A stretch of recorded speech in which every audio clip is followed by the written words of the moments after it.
Hello everyone and welcome to Painting with Acrylics tutorial. I'm an art instructor and I teach adults and kids to paint. When you're an artist, sometimes you forget yourself and you get paint on your favorite shirt.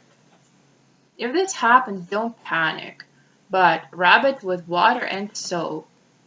That's why I want you to make sure you're wearing an apron or protective clothing. Alright, so I tell my students 3 simple rules. The first rule is to add 3 drops of water to your palette while you're mixing paints. And this will make sure the paint isn't dripping, but also that it's not too dry. The next rule is when you're holding a brush, hold it close to the tip. Finally, the last rule is to put thin layers of paint and waiting for it to dry.